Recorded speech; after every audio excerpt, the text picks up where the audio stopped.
Hello YouTube, this is DRE, and today I have a tutorial on Modbus TCP servers hosting through Ethernet on the local network.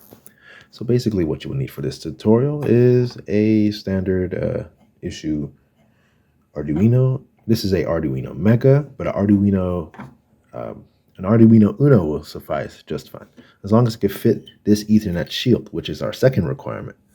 This Ethernet shield, this will sit right on top of this thing right here. In addition, you'll also need a Ethernet cable, which will connect directly into your computer. Pardon the wiring mess over there. I've decided to avoid arranging those wires for good reason. Every second that I save from organizing those wires, I could spend crying about Modbus TCP protocols. With that said, this is really all you need. This, that, an Ethernet cable, and the Arduino IDE. With that said, let's get started. So to start, we're just gonna plug in the Arduino shield on top of the Mega.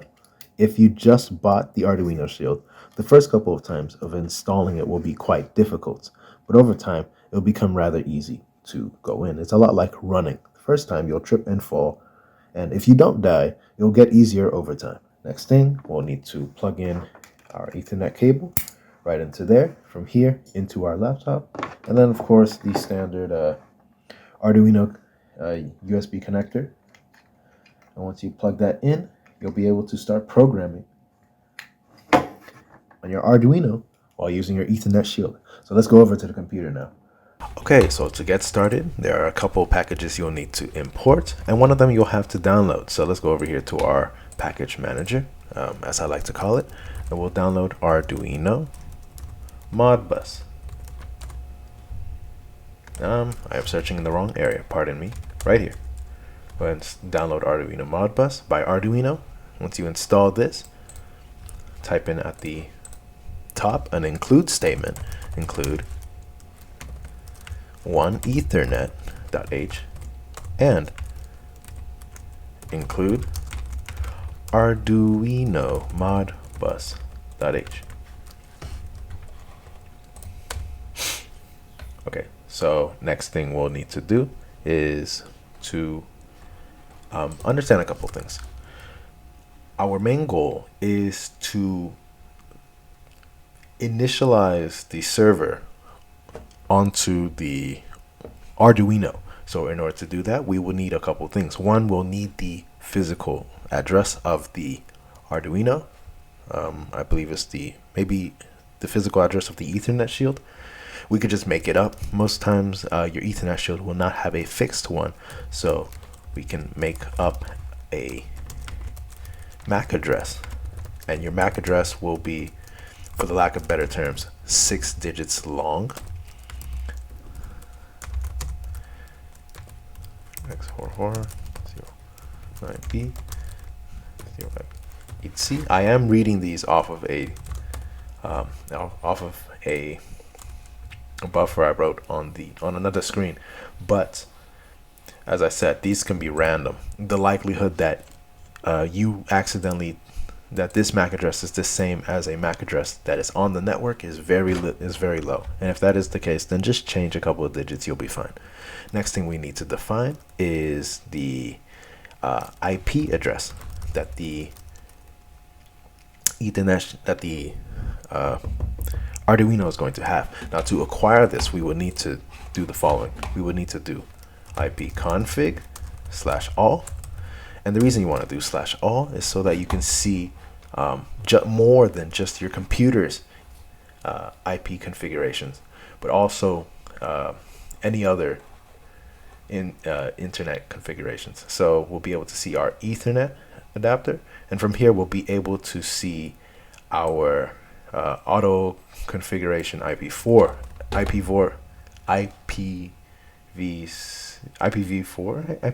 whatever that is. We'll be using that. We won't be typing it in exactly,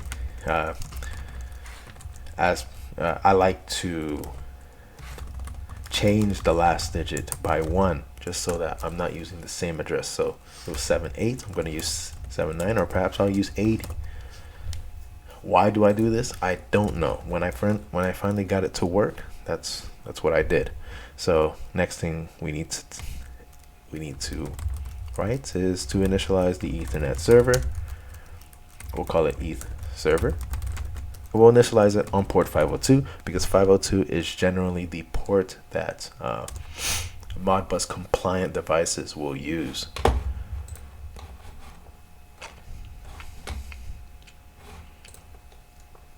So with that, I believe we can start setting up our device. So let's go ahead and begin the serial. Begin 900. Let's establish the baud rate, BAUD rate, whatever the heck that is. And right here, I like to just have some checkpoints so I know what is going on as it is setting up Ethernet.begin, and this will just tell, will do most of the networking heavy lifting on the back end for you. If you just give it a MAC address and an IP, this begin method, this begin, yeah, I'll call it a method. This begin method also receives other arguments. It is an overloaded argument, but I found that the MAC address and the IP is sufficient for this. If you only supply it the MAC address, that will it will not work for a local server. If you were working with a router, that would be a different case, but we are not working with a router. So next, I'm going to delay it for just a little bit. I'm not sure why I've delayed it in my original program, but I'm going to stick to that just so I know everything works. Local IP, and I'm going to print this. I'm going to print out the local IP of the Arduino, of the Ethernet shield. So next thing we'll need to do is to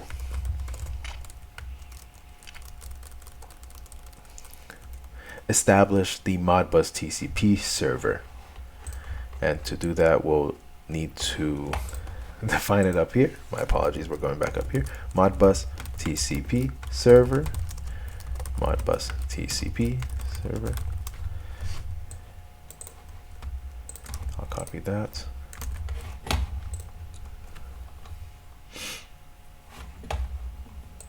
And then from here, we've already told the Ethernet to begin,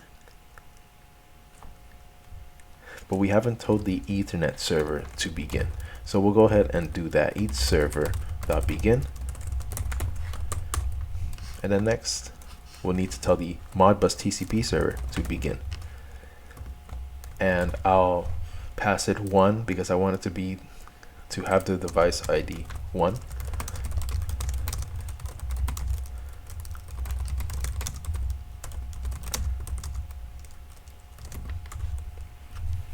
At least that's what I believe it does. Next, we're going to establish, we're going to establish the holding registers. Now, if you're wondering what the holding registers are, well, you would need to look into Modbus protocols just a little bit. It's not too hard to understand. It's just, well, as far as I understand, in layman terms, it's essentially partitioning of the memory in such a way that you know where things are going to be. There's a range of addresses that are dedicated to input, range of addresses that are dedicated to just holding, as the holding register name would suggest, and so on. So we'll just go ahead and initialize that, and that'll be enough. Serial.println. We're going to output this holding result.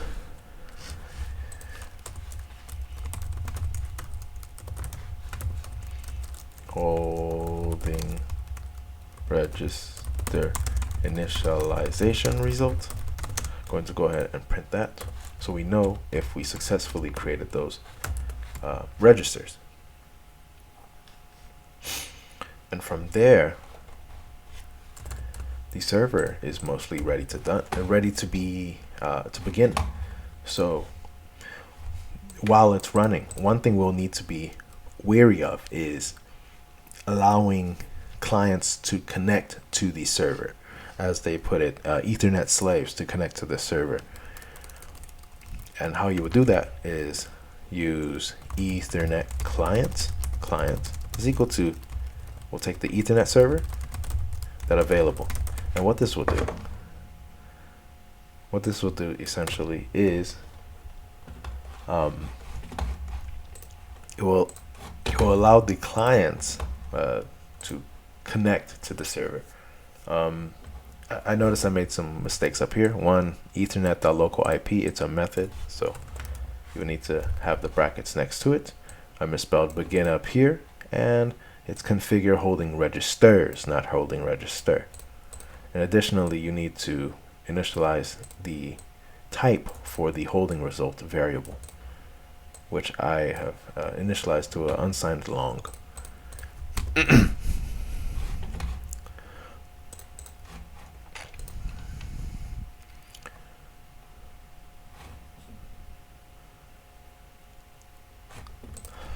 So if this client is connected,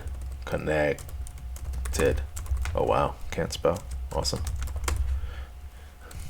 What we'll need to do is tell the Modbus TCP server to accept this client. Bring it in, it's family, at least for now. As long as it's following protocol, it's family.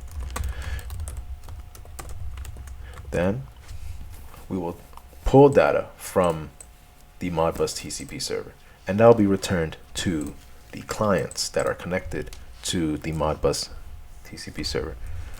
And we'll go ahead and let the console know that we are connected, and we'll output device connected. A device is connected. That works. Otherwise, we have no connections. So in this section, we want to cry, essentially. I think that'll work.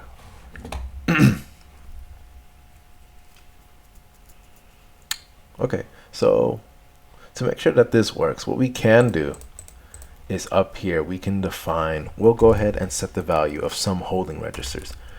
And how we'll do that is assign value of holding registers. How we'll do that is Modbus TCP server dot holding register write. We'll go ahead and write, and holding registers start at address for 40,000. So you can either do that or you can just give it 0. I think it will understand that as well. You pass it 0 and you'll give it the value of the thing. So we'll initialize the first one to 10, and we'll initialize the second one to 45, and we'll initialize the sixth one to, I guess, 255. Yes, that's nice. Everything else will be initialized to 0. So we should be able to notice these if the server connects. Okay, so with that said, let's go ahead and start it. Go ahead and start the server. Let's compile it. Let's see if it works. Okay, done compiling. Let's go ahead and export it to the Arduino.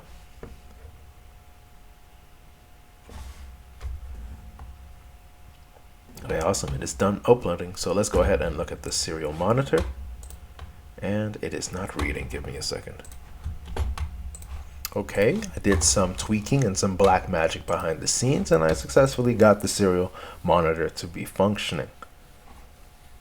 Okay, so this is the IP that we are working on, and it successfully initialized the holding registers. So the next thing we need to do is download ModScan. ModScan will essentially be our slave device, our client device in this case. This will allow us to not need another Arduino to connect to the server. So on my screen, you'll notice two things on ModScan. This is the first result. The second thing you'll notice is that I use Bing as a search browser. I get points for using Bing. This is not a sponsorship, but I wish I was sponsored. So what you want to do is go ahead and open ModScan and download the software. 32-bit or 64-bit, it will work. And the final result you should get will look like this, essentially. So we have ModSim. No, not ModSim, ModScan. ModScan. And we'll go ahead and open ModScan. Press escape 4 times and press up here. If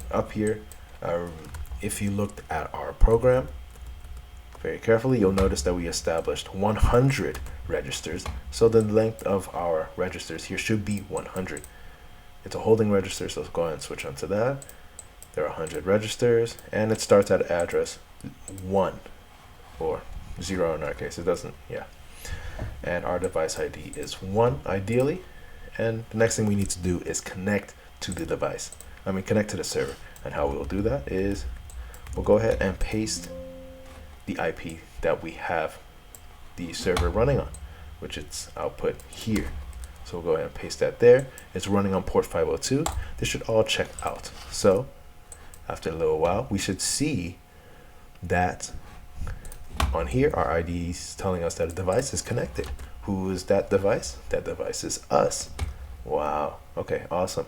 So in address, in the first holding register, we have the value 10, second holding register, value 45, and in the 6th holding register, we have the value 255. And we set those values here. So this is essentially all you need to program the Modbus TCP server using an Ethernet cable, hosting it on a local network. There is no need for internet with this approach. So I hope you enjoyed the video. I hope it was informational. If you enjoyed it, go create something great. You don't need to like this video. Just do your own thing, man. Or woman. Or they, them. Whatever you go by. Just be great. All right, y'all. Have a wonderful day.